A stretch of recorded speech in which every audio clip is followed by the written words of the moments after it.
Hello dear students, welcome back to our channel NEET universe. मेरा नाम है संजय पटेल और आज हम लोग डिस्कस करेंगे एनटीए मॉक टेस्ट पेपर 18 में जो फिजिक्स का पेपर है तो उसको देखना है। तो चलिए शुरू करते हैं। तो जैसा कि आप जानते हैं, अगर आपने मेरा वीडियो पहले देखा है टेस्ट पेपर वाला, तो उसमें हम पहले क्वेश्चन रीड करते थे, उसके बाद सोल्यूशन देते थे। लेकिन इसमें थोड़ा सा हम चेंज कर रहे हैं। हम चाहते हैं कि क्वेश्चन आप लोग पढ़ें। जो भी वीडियो हम बनाते हैं तो हम सोचते हैं कि वो आपके लिए बेनिफिशियल हो, उससे आपको बेनिफिट मिले।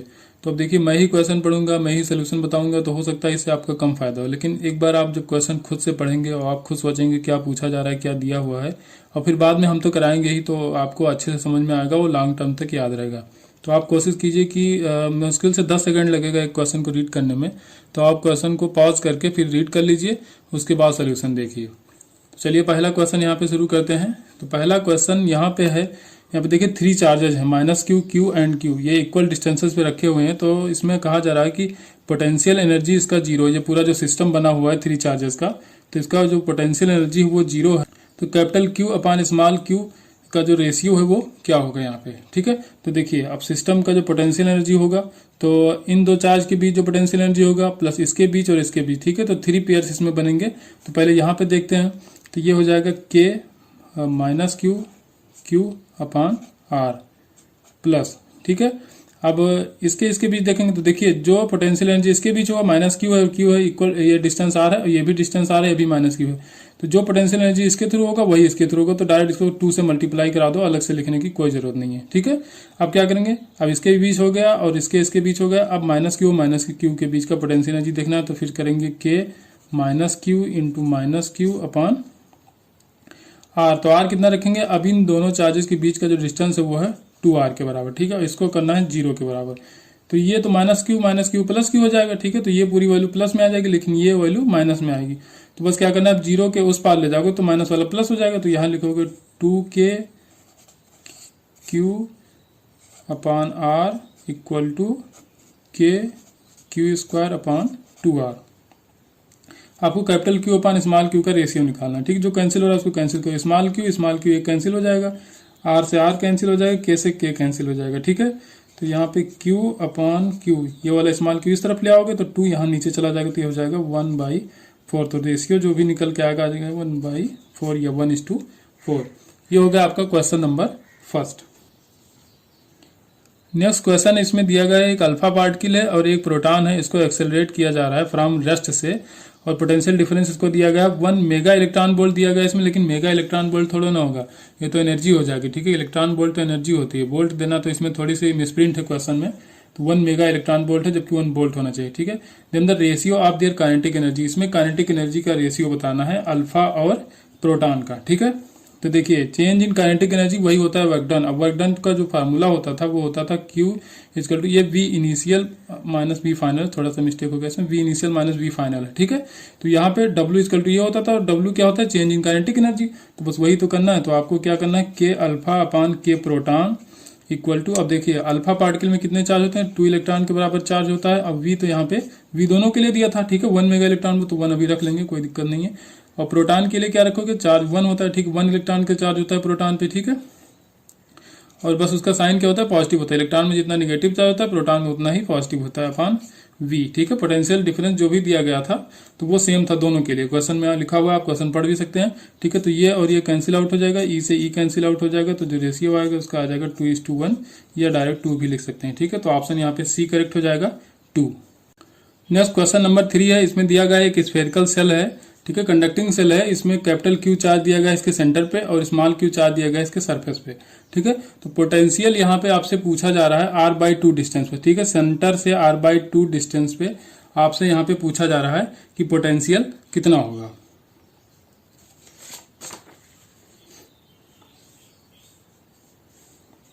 तो जो इन साइड चार्ज है उसकी अगर जैसे पोटेंशियल देखा जाती है, हो जाएगा K कैपिटल Q अपॉन कितनी डिस्टेंस पे है, r/2। तो ये तो सीधे हो जाएगा 2kq अपॉन r, ठीक है। अगर आउटसाइड सरफेस पे जो चार्ज है उसकी अगर वजह से पोटेंशियल देखोगे तो हो जाएगा kq अपॉन r, ठीक है। अब ये जो सरफेस पे चार्ज होता है उसकी वजह से इनसाइड कहीं भी देखोगे तो सेम पोटेंशियल रहता है, ठीक है। सरफेस पे जो चार्ज है उसकी वजह से अगर पोटेंशियल देखोगे तो इनसाइड कहीं भी जाओगे, अगर ये हालो सेल है तो कहीं भी जाओगे तो पोटेंशियल सेम रहेगा। वो कितना रहेगा, kq अपॉन r। तो बस क्या करना है, आप दोनों को ऐड कर दो, ठीक है। बी टोटल निकालना है तो दोनों को ऐड कर दो, दोनों को ऐड करोगे तो 2KQ/R प्लस KQ/R, ठीक है। ये हो जाएगा VT equal to 2KQ/R plus KQ/R। Option आपका सही हो जाएगा बी यहाँ पे। अब K की वैल्यू रखना चाहो, क्योंकि ऑप्शन में आपके रखा गया वैल्यू, तो आप रखना चाहो तो रख दो, 1/4πε0 हो जाएगा, ठीक है। तो उससे आप कर सकते हो, तो कोई दिक्कत नहीं, K वैल्यू रख के भी आप निकाल सकते हो, लेकिन ऑप्शन में दिया गया तो आप रख के भी देख सकते हो। 1/4πε0 रख दोगे तो ऑप्शन बी करेक्ट हो जाएगा यहाँ पे। नेक्स्ट क्वेश्चन देखते हैं, क्वेश्चन नंबर 4। अब इसमें देखिए एक सर्किट दिया गया है, ठीक है। इसमें 2 बैटरीज लगी हैं, एक 10 वोल्ट की, एक 4 वोल्ट की, एक रेजिस्टेंस लगा है 6 ओम। तो इसमें आपको पावर बताना है, ठीक है। पावर बताना है 4 वोल्ट की बैटरी में कितना पावर होगा, ठीक है।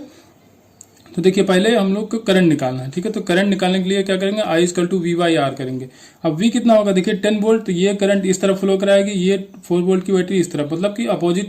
और देखिए सेम टर्मिनल इनके कनेक्टेड है, तो ये अपोजिट डायरेक्शन में करंट फ्लो कराएंगे, तो ये जो भी रिजल्टेंट पोटेंशियल होगा, ठीक है, तो वो 10-4 हो जाएगा, तो ये आ जाएगा 6/6, तो ये हो जाएगा 1 एम्पियर। ये 1 एम्पियर की करंट आ गई। अब पावर इक्वल टू क्या होता है, I इंटू वी होता है, ठीक है। I कितना आ गया, 1 एम्पियर, V है 4 वोल्ट की बैटरी में आपको बताना था, तो ये सीधे हो जाएगा 4 वाट, ठीक है। ऑप्शन यहाँ पे पहला सही हो जाएगा 4 वाट। नेक्स्ट क्वेश्चन नंबर 5 है, यहाँ पे 2 मेटल सीट दी गई है। तो जो फर्स्ट मेटल सीट है आपका, तो उसका वन साइड क्या है, L के बराबर है, उसकी थिकनेस है T के बराबर। जो दूसरी वाली मेटल सीट है उसका जो भी एज है वो कितना है, 2L है, और उसका भी थिकनेस T है। तो यहाँ पे आपको रेजिस्टेंस बताना है, ठीक है। इसका रेजिस्टेंस कहा है कि R1 है और दूसरी मेटल सीट का रेजिस्टेंस R2 है, ठीक है। तो अब इसका रेशियो आपको बताना है R1/R2 का, ठीक है। तो R1 क्या होता था, या R अगर सिंपल भाषा में देखा तो R equal to row L/A होता था, ठीक है। L/A होता है, A होता है क्रॉस सेक्शनल एरिया, जिस क्रॉस सेक्शन में ये करंट फ्लो कर रही है, ठीक है। तो ये आपका पॉइंट ये है, इस क्वेश्चन में दिया गया है, ठीक है। ये है V, ठीक है। यहाँ से यहाँ अगर करंट फ्लो कर रही है तो रेजिस्टेंस आपको बताना है, ठीक है। कौन से फेज के बीच में, A और B के बीच में। यहाँ भी A होगा और ये B होगा, ठीक है।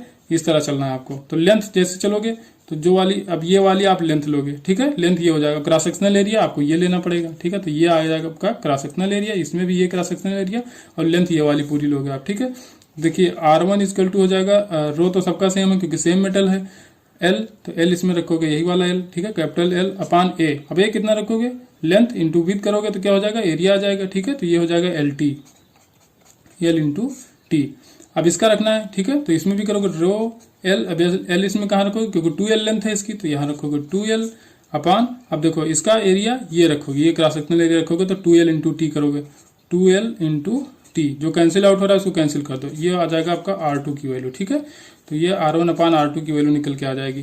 तो यही रेशियो पूछा था आपसे, तो रो और रो कैंसिल हो जाएगा, L से L कैंसिल, ठीक है। इस L से इस L कैंसिल कर दोगे, ये 2 से 2 कैंसिल करोगे, और यहाँ पे T से T भी कैंसिल हो जाएगा, ठीक है। तो रेशियो इसमें आ जाएगा 1:1, ठीक है। तो ऑप्शन पहला सही हो जाएगा यहाँ पे 1।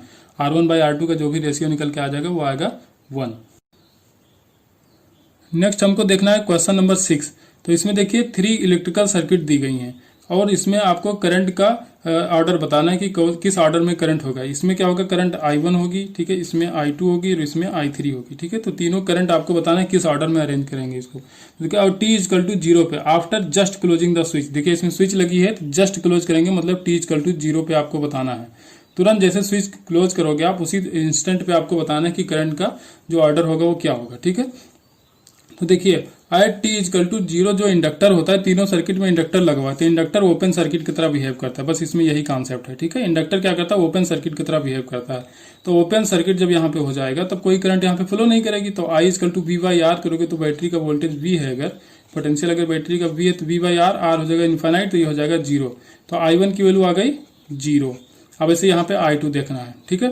I2 V/R करोगे, V/R करोगे। अब ये क्या है, इंडक्टर है, एट T इक्वल टू 0, ये ओपन सर्किट की तरह बिहेव करेगा। तो जब ये ओपन सर्किट की तरह बिहेव करेगा तो सिर्फ और सिर्फ ये वाला रेजिस्टेंस काम करेगा, क्योंकि ये रेजिस्टेंस बेकार हो जाएगा, यहाँ पे ओपन सर्किट हो गई, ठीक है। तो सिर्फ ये रेजिस्टेंस काम करेगा, तो जो भी करंट फ्लो करेगी यहाँ से जब आप क्लोज करोगे, यहाँ भी की क्लोज कर दो, तो ये वाला क्या हो जाएगा, V/R। तो ये करंट I2 हो गई V/R। इसी तरह आपको I3 अब देखना है, तो I3 भी V/R करना है, लेकिन R कितना लोगे, तो यहाँ देखो ये वाला इंडक्टर है, ठीक है। ये इंडक्टर अगर ओपन सर्किट काम करेगा, ये देखो ओपन सर्किट हो गया, तो यहाँ पे कोई करंट नहीं फ्लो करेगी, तो करंट यहाँ से शुरू होकर ऐसे आएगी, ऐसे निकल जाएगी, ये जब की क्लोज करोगे तब, ठीक है। तो ये R 3R हो जाएगा, तो V/3R। तो अब देखिए I1 क्या हुआ 0, I2 हो गई V बाई आर और I3 हो गई V बाई 3R। तो बस ऑर्डर निकला है, I2 सबसे ज्यादा होगा क्योंकि यहाँ पे V बाई आर है, यहाँ पे V बाई 3R है, तो यहाँ डिनोमिनेटर ज्यादा है तो I3 कम हो जाएगा I2 से। तो सबसे ज्यादा I2, उसके बाद हो जाएगा I3 और सबसे कम हो जाएगा I1 जो कि 0 है। तो रेशियो निकल के आएगा I2 greater than I3 greater than I1। तो ऑप्शन यहाँ पे पहला सही हो जाएगा। नेक्स्ट हमको देखना है क्वेश्चन नंबर 7। देखिए यहाँ पे एक 100 वाट का बल्ब लगा हुआ है, ये भी 100 वाट का बल्ब है और ये भी 100 वाट का बल्ब है। ठीक है, 3 100 वाट के बल्ब लगे हुए हैं और 220 वोल्ट का इसमें एक्सटर्नल सोर्स दिया हुआ है। तो इसमें इक्विवेलेंट पावर पूछा है। ठीक है, कितना पावर होगा। तो देखिए पावर जुड़ता है कैपेसिटर की तरह। ठीक है, कैपेसिटर जैसे इनवर्स रेशियो में जुड़ता है, जब सीरीज में जोड़ोगे तो इनवर्स रेशियो में जुड़ेगा और पैरेलल में जोड़ोगे तो डायरेक्ट जुड़ जाएगा। ठीक है, तो देखो ये दोनों क्या है, सीरीज में है। तो सीरीज में क्या होता है, इनवर्स रेशियो में जुड़ता है। तो वही करोगे P1 P2 अपान P1 प्लस P2। जैसे रेजिस्टेंस लगे होते थे पैरेलल में तो कैसे जोड़ते थे, 1/R1 plus 1/R2 equal to 1/R होता था। तो वहां पे रिजल्टेंट जो R आता था तो R1 R2 अपान R1 प्लस R2। तो उसी तरह इसको करोगे तो P1 P2 मतलब 100 का ऐसे देखो तो हाफ हो जाता है। ठीक है, जब भी पैरेलल में लगे होंगे दो इक्वल वैल्यूज जब पैरेलल में लगी होती हैं तो वो हाफ हो जाएंगे क्योंकि ये कैपेसिटर की तरह जुड़ता है। तो ये 100 और 100 ये हो जाएगा 50। ये कितना हो जाएगा 50 और इसके साथ में एक पैरेलल में लगा है तो पैरेलल में जोड़ोगे तो डायरेक्ट जुड़ेगा क्योंकि पैरेलल में कैपेसिटर कैसे जुड़ता है, C1 प्लस C2 जुड़ जाता है। तो ये हो जाएगा टोटल 150। नेक्स्ट क्वेश्चन नंबर 8 देखना है। तो इसमें दिया गया फ्लक्स है 10⁻³ वेबर, सरफेस एरिया जो भी है तो वो है 0.02 मीटर स्क्वायर। आपको बताना है मैग्नेटिक फील्ड। ठीक है, ये है मैग्नेटिक फील्ड, ये मैग्नेटिक फील्ड है। तो इसमें कोई स्ट्रिप रखी हुई है। ठीक है, ये कोई स्ट्रिप रखी हुई है 60 डिग्री एंगल पे, 60 डिग्री एंगल। लेकिन इसका जो प्लेन है, इस स्ट्रिप का जो प्लेन है वो 60 डिग्री बनाता है इस मैग्नेटिक फील्ड से। तो देखिए फाई का फार्मूला होता है VA cos theta, VA cos theta. तो इसमें बहुत सारे लोग मिस्टेक कर सकते हैं। इस क्वेश्चन में दिया गया थीटा इक्वल टू 60 डिग्री। ठीक है, एंगल 60 डिग्री दिया गया है, लेकिन जो भी ये एंगल दिया गया आपका तो ये प्लेन से दिया गया है। ठीक है, जो भी स्ट्रिप है, जैसे ये स्ट्रिप मान लो कि ये स्ट्रिप रखी थी। ठीक है, तो इसके प्लेन से दिया गया है। लेकिन आपको क्या रखना है, एंगल रखना है जो मैग्नेटिक फील्ड है वो और जो एरिया वेक्टर होगा उसके बीच। तो इसका एरिया के वेक्टर क्या होगा, सीधे परपेंडिकुलर होता है। ठीक है, प्लेन के आउटवर्ड होता है ना एरिया वेक्टर। तो ये 60 डिग्री पहले से बना रहा है तो इसका एरिया वेक्टर क्या होगा, सीधे इसके परपेंडिकुलर हो जाएगा। ठीक है, जो भी इसका एरिया होगा, एरिया वेक्टर इस प्लेन के परपेंडिकुलर सीधे जाएगा। और ये पहले से ही 60 डिग्री प्लेन पे रखा था। ठीक है, ये जो प्लेन है आपका मैग्नेटिक फील्ड से 60 डिग्री पहले ही बना रहा था। तो आप क्या करोगे, वहां पे 90 - 60 करोगे। ठीक है, क्या करोगे 90 - 60 करोगे क्योंकि ये पहले ही 60 डिग्री पे रखा हुआ, पहले 60 डिग्री पे रखा हुआ है। तो ये अगर 60 डिग्री पे ये पहले ही रखा है, इससे ये 60 डिग्री हो गया।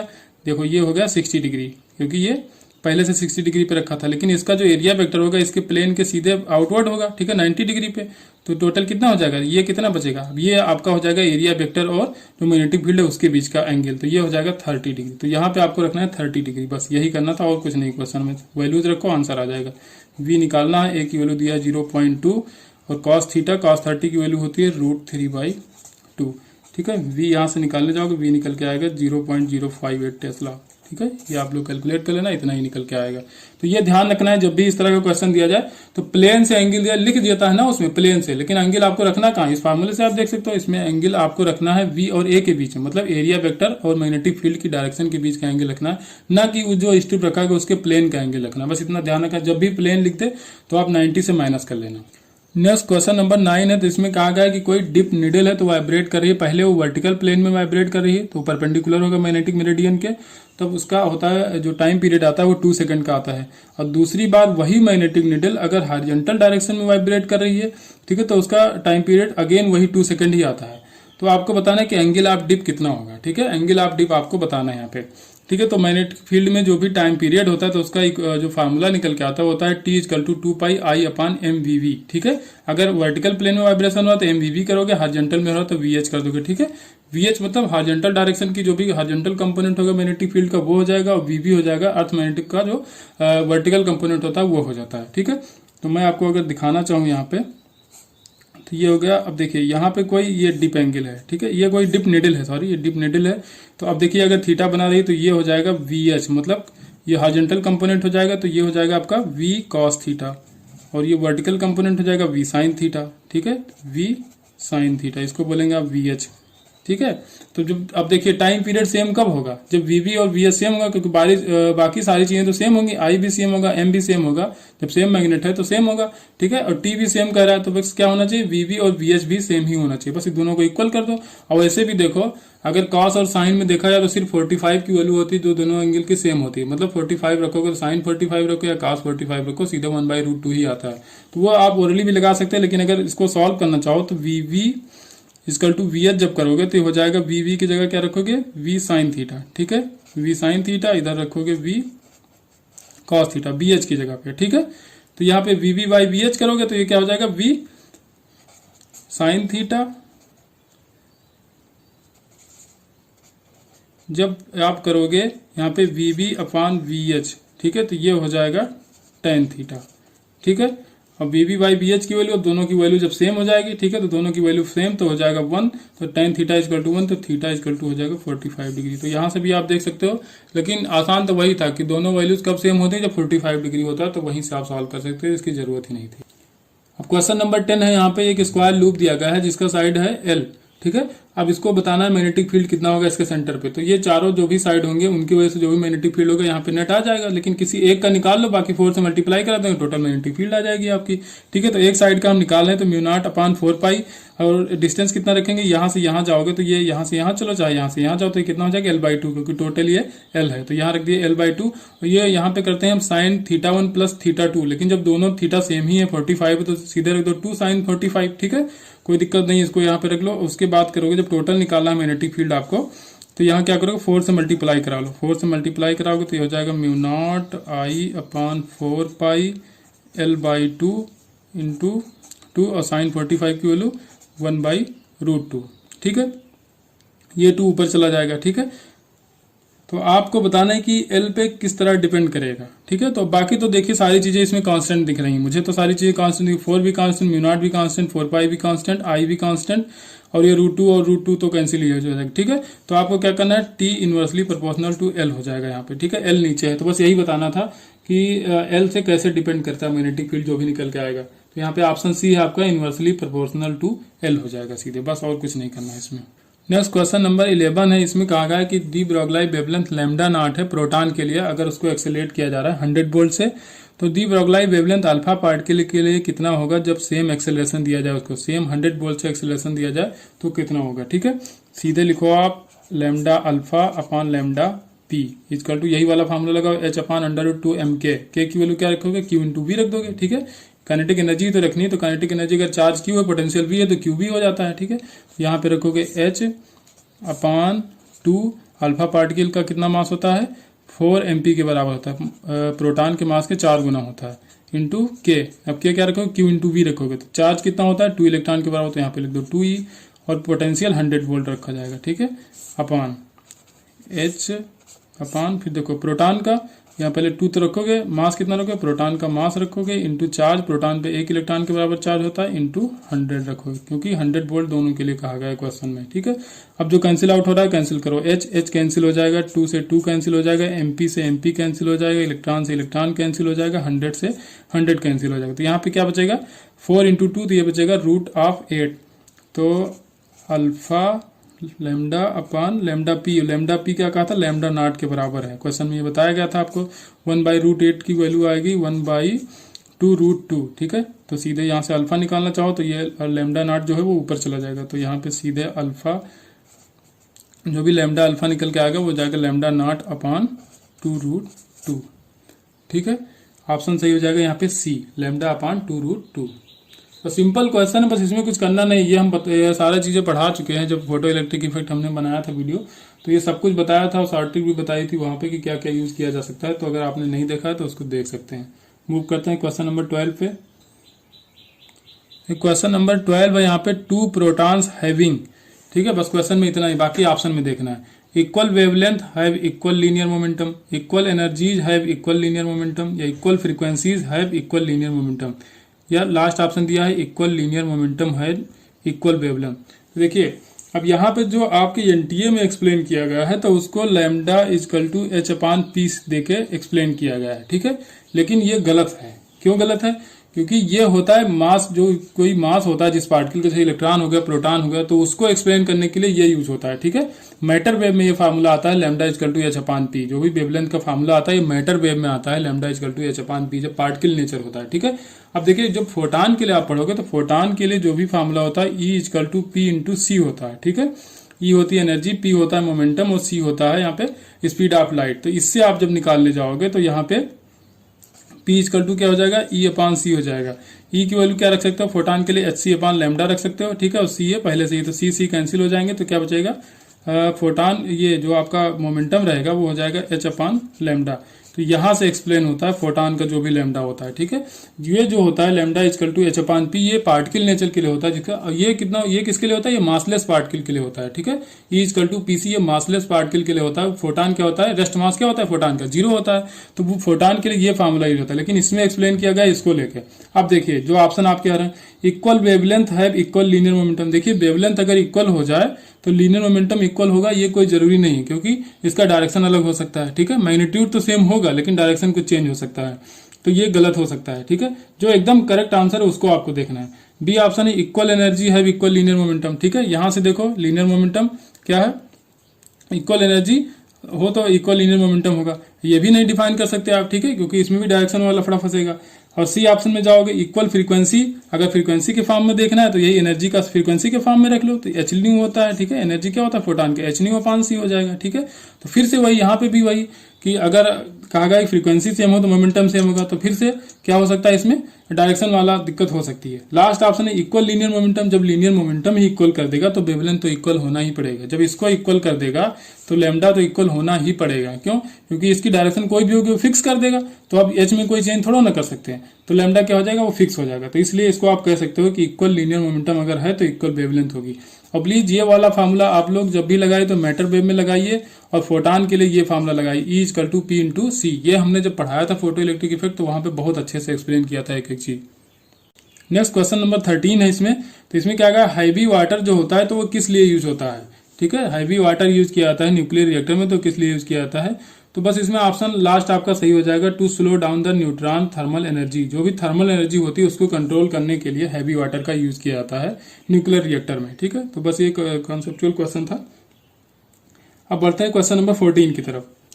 क्वेश्चन नंबर 14 है, इसमें टी हाफ दिया गया 140 डेज और इनिशियल अमाउंट है 16 ग्राम। तो कह रहा है कितने टाइम में 15 ग्राम इसका डिके हो जाएगा। ठीक है, 15 ग्राम कितने टाइम में डिके हो जाएगा। तो देखिए 15 ग्राम अगर डिके हो जाएगा तो बचेगा कितना, 1 ग्राम बचेगा। ठीक है, तो फार्मूला आपका होता है N equal to N not 1/2 की power T by T half. ठीक है, ये होता है आपका फार्मूला। तो अब देखिए एन कितना बचेगा, 1 ग्राम बचेगा। यहाँ पे इनिशियल कितना था, 16 ग्राम था, तो इसको नीचे ले आओ, ये हो जाएगा 16 1/2। टी कितना, टी तो आपको निकालना ही है, टी हाफ आपको दिया गया 140 डेज। ठीक है, 1/16 को आप लिख सकते हो 1/2 की पावर 4 इक्वल टू 1/2 की पावर टी बाई 140। अब क्या करना है, 1/2 यहाँ पे है, 1/2 यहाँ पे है, तो पावर को इनको इक्वल कर दो। ठीक है, तो पावर अगर इक्वल कर दोगे तो टी अपान 140 इक्वल टू 4 आएगा, तो टी इक्वल टू आ जाएगा 560। तो यहाँ पे आ जाएगा टी इक्वल टू 560 डेज। ठीक है, तो इस तरह के तो बहुत क्वेश्चन आए हुए हैं, इस तरह का तो बहुत ही क्वेश्चन आपको मिलेगा, बहुत इजी होता है, एकदम इजीली इसमें नंबर आप गेन कर सकते हैं। तो इन टॉपिक को आपको बहुत अच्छे से क्लियर करना है। अब हमारा क्वेश्चन नंबर 15 है, यहाँ पे इसमें कहा गया 300 ग्राम वाटर है 25 डिग्री सेल्सियस पे और 100 ग्राम यहाँ पे आइस दिया गया है 0 डिग्री सेल्सियस पे। तो कह रहा है फाइनल टेम्परेचर क्या होगा। तो देखिए फाइनल टेम्परेचर निकालने से पहले आप इसमें देखिए जो भी कैलोरीमेट्री होती है, ये मैंने पढ़ाया भी था, तो इसमें बस सिर्फ हीट का लेन देन होता है। ठीक है, हीट गेन होता है, हीट लॉस होता है। जो हायर टेम्परेचर पे होगा वो क्या करेगा, हीट को लॉस करेगा, जो लोअर टेम्परेचर पे होगा वो हीट को गेन करेगा। तो देखिए अगर पूरी बर्फ को यहाँ पे पिघलना है, पूरी बर्फ को पिघलना है, तो पहले आप देखिए कितना आपको चाहिए, कितनी एनर्जी आपको चाहिए। तो यहाँ पे क्या करोगे आप, 0 डिग्री आइस से 0 डिग्री वाटर पे जाओगे। ठीक है, 0 डिग्री वाटर पे जाओगे, 100 ग्राम ही रहेगा। तो यहाँ पे फेज चेंज हो रहा है, तो आप लगाओगे m इंटू एल। एम है यहाँ पे 100 ग्राम, एल होता है 80 कैलोरी। ठीक है, 80 कैलोरी पर ग्राम। तो ये क्या रखोगे, ये हो जाएगा आपका 8000 कैलोरी आपको चाहिए। ठीक है, कितना चाहिए आपको, 8000 कैलोरी चाहिए पूरी बर्फ को पिघलाने के लिए। अब देखो कि आपके पास कितना हीट है, कितनी एनर्जी है आपके पास। तो देखिए अगर ये वाटर जो 300 ग्राम है 25 डिग्री सेल्सियस पे है, अगर इसको 0 डिग्री तक आना है, ठीक है, 25 डिग्री सेल्सियस से 0 डिग्री सेल्सियस पे आना है 300 ग्राम। तो यहाँ पे क्या करोगे, एम एस डेल्टा टी करोगे। तो एम कितना है 300 है, एस कितना होता है 1 होता है, डेल्टा टी 25 डिग्री से 0 पे आ रहा है तो डेल्टा टी हो जाएगा 25। तो ये 25 से इसको जब मल्टीप्लाई कराओगे तो ये हो जाएगा 7500। मतलब कि कितना आपको चाहिए था, 8000 कैलोरी चाहिए था, आपके पास है 8000 कैलोरी आपको चाहिए, आपके पास है 7500, मतलब 7,500 कैलोरी आपके पास है।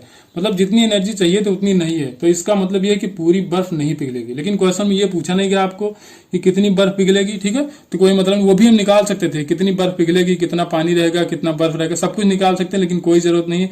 जब ऐसा क्वेश्चन आए जब पूरी बर्फ ना पिघल रही हो तो सीधे मिक्सचर का टेम्परेचर आप 0 लगा के निकल जाओगे, ठीक है। कुछ कैलकुलेट जब नहीं करना है तो नहीं करेंगे आप। आगे वाले पेपर, आने वाले पेपर जब भी होंगे तो उनमें अगर पूछा गया तो हम उसको भी एक्सप्लेन करेंगे। अभी आपका टाइम बचाने के लिए हम सिर्फ और सिर्फ जो पूछा गया वो बता रहे हैं। तो बस इस तरह का जब भी क्वेश्चन आए तो उसमें आप देखिए कि कितनी एनर्जी आपको चाहिए और कितनी दी गई। आपको चाहिए थी 8000 कैलोरी, आपके पास थी कितनी 7500 कैलोरी थी। तो पूरी कैलोरी नहीं है इसको पूरी बर्फ पिघलाने के लिए, तो कुछ बर्फ बची रह जाएगी। इसका मतलब मिक्सर का जो भी टेम्परेचर हो जाएगा वो हो जाएगा 0 degree Celsius. That's mean option D यहाँ पे करेक्ट हो जाएगा। प्लीज इस तरह के क्वेश्चन आए तो सीधे आप ऐसे देखो कि पूरी बर्फ पिघल रही कि नहीं। अगर पूरी बर्फ नहीं पिघल रही तो मिक्सर का टेम्परेचर 0 हो जाएगा। चलिए क्वेश्चन नंबर 16 देखते हैं। क्वेश्चन नंबर 16 यहाँ पे दिया गया है, कोई रफ ब्लैक स्पॉट है किसी पॉलिश मेटेलिक प्लेट पे।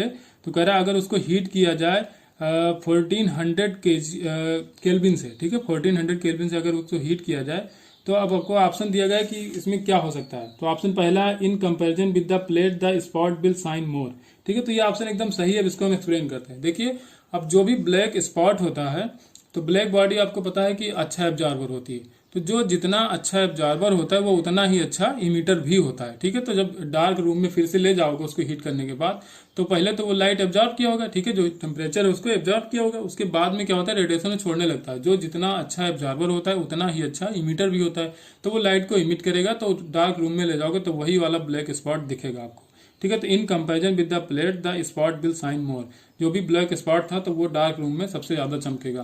तो इस तरह के बहुत एग्जांपल है। जैसे क्वेश्चन कभी कभी आता है कि राजस्थान में रातें ठंडी दिन गर्म क्यों होते हैं। तो देखिए, जो रेत होती है तो वो गुड इमीटर भी होती है, गुड एब्जॉर्बर भी होती है, ठीक है। तो इस वजह से राजस्थान में जो भी रात होती है वो ठंडी होती है और दिन होते हैं वो गर्म होते हैं।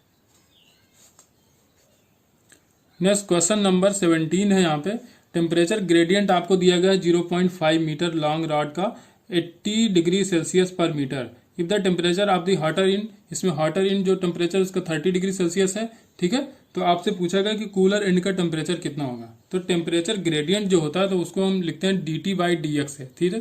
तो dt by D X equal to यहाँ पे दिया है 80 डिग्री सेल्सियस पर मीटर। तो अब हमको क्या करना है, यहाँ पे dt बाई डी एक्स, देखिए dt बाई डी एक्स को लिखेंगे 30 माइनस टी अपॉन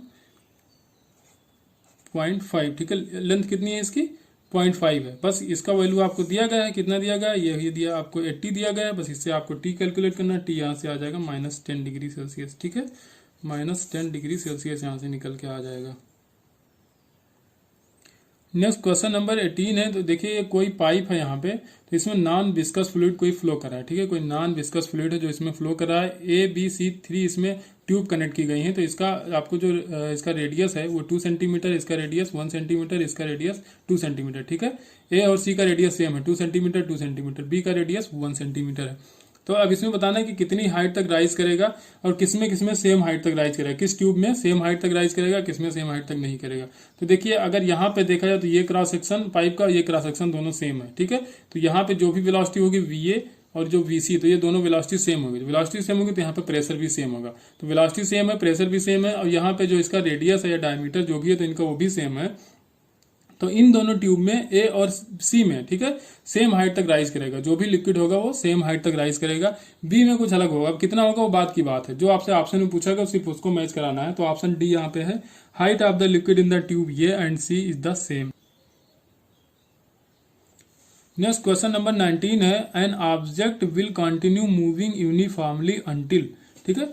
इसमें कह रहा है कि कोई ऑब्जेक्ट है जो यूनिफॉर्मली मूव करेगा, और कब तक मूव करेगा। तो भाई जब तक कोई रिजल्टेंट फोर्स नहीं लगाया जाएगा उसमें, ठीक है, एक्सटर्नल रेजिस्टेंस फोर्स जब तक नहीं लगाया जाएगा तब तक वो जैसे मूव कर रहा होगा मूव करता रहेगा, ठीक है। जैसे किसी रोड पे किसी बॉल को फेंक दोगे तो धीरे धीरे रुक जाती है क्योंकि उसमें फ्रिक्शनल फोर्स लगने लगता है। अगर स्पेस में किसी चीज को फेंक दिया जाए जहां पे ना ग्रेविटेशन वाली कोई फोर्स हो, ठीक है, कोई भी फोर्स ना हो एक्सटर्नल, तो वो जैसे मूव कर रहा होगा वैसे मूव करता रहेगा। तो बी ऑप्शन यहाँ पे करेक्ट हो जाएगा। The resultant force on it is zero. जब रिजल्टेंट फोर्स जब इसमें जीरो होगा तो जैसे मूव कर रहा होगा कोई पार्टिकल तो वो वैसे ही मूव करता रहेगा। ठीक है, ये हो गया आपका question number 19। Now moving on question number 20।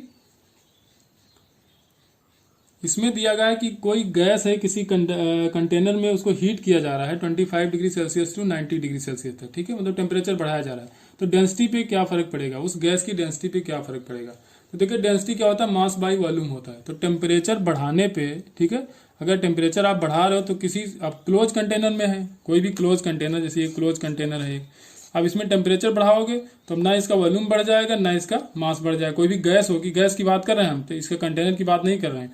तो जब टेम्परेचर बढ़ाओगे तो ना वॉल्यूम बढ़ेगा ना मास बढ़ेगा, दोनों कांस्टेंट रहेंगे। तो यहां से भी समझ सकते हो कि डेंसिटी इसकी कोई फर्क नहीं पड़ेगा, कांस्टेंट रहेगी।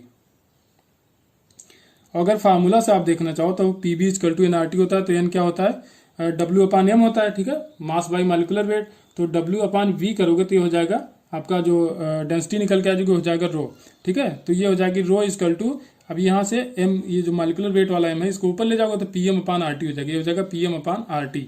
अब देखो यहाँ से क्या करोगे, आप टेम्परेचर बढ़ा रहे हो, तो जैसे जैसे आप टेम्परेचर बढ़ाते जाओगे उसी रेशियो में प्रेशर भी बढ़ता जाएगा। ठीक है, टेम्परेचर बढ़ेगा तो प्रेशर भी बढ़ेगा, तब भी आपका जो भी रो निकल के आएगा वो कांस्टेंट होगा। तो यहाँ से ऑप्शन सी करेक्ट हो जाएगा, रिमेन सेम। मतलब कि आप अगर टेम्परेचर बढ़ा रहे हो तो डेंसिटी पे कोई फर्क नहीं पड़ेगा, उस गैस की डेंसिटी पे कोई इफेक्ट नहीं पड़ेगा, वो रिमेन सेम ही रहेगी। क्वेश्चन नंबर 21 जो है आपका, वो है जिसमें दो ट्यूनिंग फार्क दिए गए हैं, जिसमें ए की फ्रीक्वेंसी है 256, ठीक है, और बी इसमें बताना है आपको। तो इसमें ए और बी में जो बीट है वो पहले 4 आ रहा था। ठीक है, तो बीट कैसे आता है, 256 माइनस वी इक्वल टू 4। ठीक है, जो भी ट्यूनिंग फार्क है उनके फ्रीक्वेंसी का जो डिफरेंस होता है वही होता है बीट। ठीक है, तो या तो ए माइनस बी रहा होगा या बी माइनस ए रहा होगा। तो वी माइनस ए करोगे तो वी माइनस 256 इक्वल टू 4 होना चाहिए। ठीक है, लेकिन अब ये दोनों इक्वेशन में कौन सा है हमको कुछ नहीं पता है। अब दूसरी कंडीशन क्या दी गई क्वेश्चन में, कह रहा है कि अगर ए को लोड किया जा रहा है, कोई ए जो ट्यूनिंग फार्क है, ये ट्यूनिंग फार्क होता है, तो इस पर थोड़ी सी लोडिंग की जा रही है, मतलब वैक्सिंग कर दी गई, यहाँ पे वैक्स लगा दिया गया। तो जब वैक्सिंग होती है तो जिस ट्यूनिंग फार्क पे वैक्सिंग होगी उसका जो भी फ्रीक्वेंसी होगी वो कम हो जाएगी। ठीक है, तो जब फ्रीक्वेंसी उसकी कम होगी, तो देखिए जब ए कम हो रहा है तो उसका कह रहा है कि बीट बाद में 2 बीट सुनाई देने लगता है। जब इसकी वैक्सिंग कर दी जाती है, लोडिंग कर दी जाती है, आफ्टर लोडिंग बीट कितने आ जाते हैं, 2। मतलब जो रिजल्टेंट 4 आ रहा था बीट वो 2 हो जाता है। तो देखो अब ए को कम करना है तो ये जो आपका रिजल्टेंट वैल्यू ये भी कम होनी चाहिए, मतलब बीट कम होना चाहिए। अब इन दोनों ऑप्शन में ए की वैल्यू रख के चेक करो। अब देखो अगर क्वेश्चन जो आपका इक्वेशन फर्स्ट है इसमें देखो इसकी वैक्सिंग की जाए तो 256 था तो कुछ कम होगा, तो अगर ये कम हो तो ये भी कम हो जाएगा, क्योंकि भाई इसमें से इसको घटा रहे हो ना, तो जब ये वैल्यू कम होगी तो ये भी कम होना चाहिए।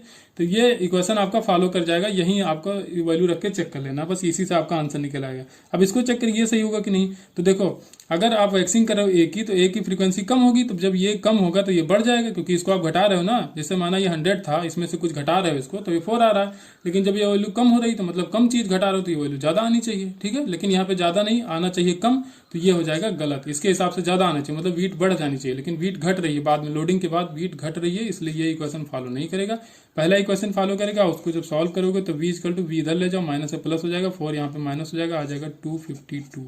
ठीक है, तो वी की वैल्यू निकल के आ जाएगी 252। ऐसे क्वेश्चन जब भी वीट के क्वेश्चन आए तो ऐसे ही लगाओ, आप 2 इक्वेशन बनाओ और फिर थर्ड कुछ ना कुछ उसमें ऐसा दिया होगा जिससे आप निकाल लोगे कि कौन सा इक्वेशन सही होगा। 2 इक्वेशन हमेशा बन के आएंगे। नेक्स्ट क्वेश्चन नंबर 22 है, इसमें 2 वेव का सुपर इम्पोजिशन हो रहा है, इनकी फ्रीक्वेंसी एफ है और एम्पलीट्यूड ए है। ठीक है, तो इसमें ए मैक्स की वैल्यू बतानी है, तो A max equal to constant into क्या होगा यहाँ पे, तो ये देखना है। तो देखिए एम्पलीट्यूड, अगर रिजल्टेंट एम्पलीट्यूड देखा जाए जब सुपर इम्पोजिशन होता है तो ए इक्वल टू होता है root of a1 square plus a2 square plus 2 a1 a2 cos five. ठीक है, तो a1 a2 तो दोनों वेव का बता रहा है कि ए ही है वेवलेंथ, ओ जो भी